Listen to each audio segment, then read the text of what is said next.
Góðan daginn, góði bæjarfulltrúar, bæjarstjóri. Góðan daginn, góði bæjarfulltrúar, bæjarstjóri og embættismenn sem hér eru samankomin á fjarfundaforritinu Zoom. Ég býð ykkur velkomin til 385. funda bæjarsna sem er aukafundur. Þess vegna valið að nota þetta fjarfundaforrit og segja hann settan. Hér á dagskrá í dag eru 3 liðir samkvæmt boðaðri dagskrá sem boðað var með til og með samráði við oddvita flokkana. En það eru 2 liðir frá stjórnkerfisnefnd sveitarfélagsins og jafnframt hér breyting á nefndaskipan sem er 3. liður, nefndaskipan fjarðalista. En við göngum þá til dagskrár og 1. liður sem hér á dagskrá í dag er sem sagt tillaga frá stjórnkerfisnefnd. Eins og bæjarfulltrúar þekkja þá gegnir bæjarráð hlutverki stjórnkerfisnefndar sveitarfélagsins og hér og stjórnkerfisnefnd hefur samþykkt tillögu samhljóða og vísar henni hér til staðfestingar bæjarstjórnar og kemur þá þar leiðandi gegnum bæjarráð að breytingum á stjórnskipun Fjarðabyggðar. 1. liður felur í sér að tillagan sú sem þar undir er að felur í sér stjórnendurna syðstur og fjölskyldusviðs og þar leiðandi hefur sér til áhrif á starfsemi fjölskyldusviðs verði 3 í stað 4 og að stjórn barnaverndar verði samræmd stoð og stuðningsþjónustu.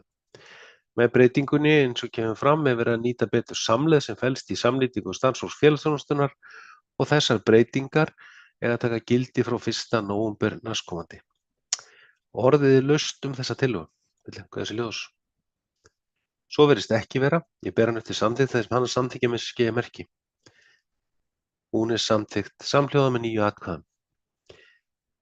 Þá erum við hér komin í næsta lið sem er sömuleiðis tillaga frá stjórnkerfisnefnd og það er samþykkt formálið því að bæjarráð gegnir hlutverki stjórnkerfisnefndar sveitarfélagsins samkvæmt samþykkt sveitarstjórnar, samþykkt bæjarstjórnar og bæjarráð vísar hér tillögu stjórnkerfisnefndar að breyting á stjórnskipun og þessi tillaga felur í sér að skipulags- og framkvæmdasviði verði skipt í 4 deildir í stað 5. Deildirnar verði þjónustu- og framkvæmdamiðstöð, Fjarðabyggðarhafnir, veitur Fjarðabyggðar og umhverfis- og skipulagsmál. Yfir hverri deild verður stjórnandi sem stýrir faglegu starfi hennar og heyrir beint undir sviðsstjóra sviðsins. 3 stöður verkstjóra verða í þjónustu- og framkvæmdamiðstöð í stað 1 í dag.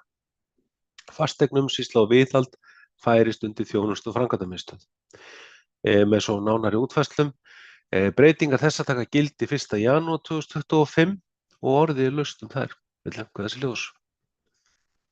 Svo virðist ekki vera, þá ber ég þessar breytingar upp til samþykktar þeir sem þess samþykkja með skeiðmerki. Það eru samþykktar með 9 atkvæðum samhljóða.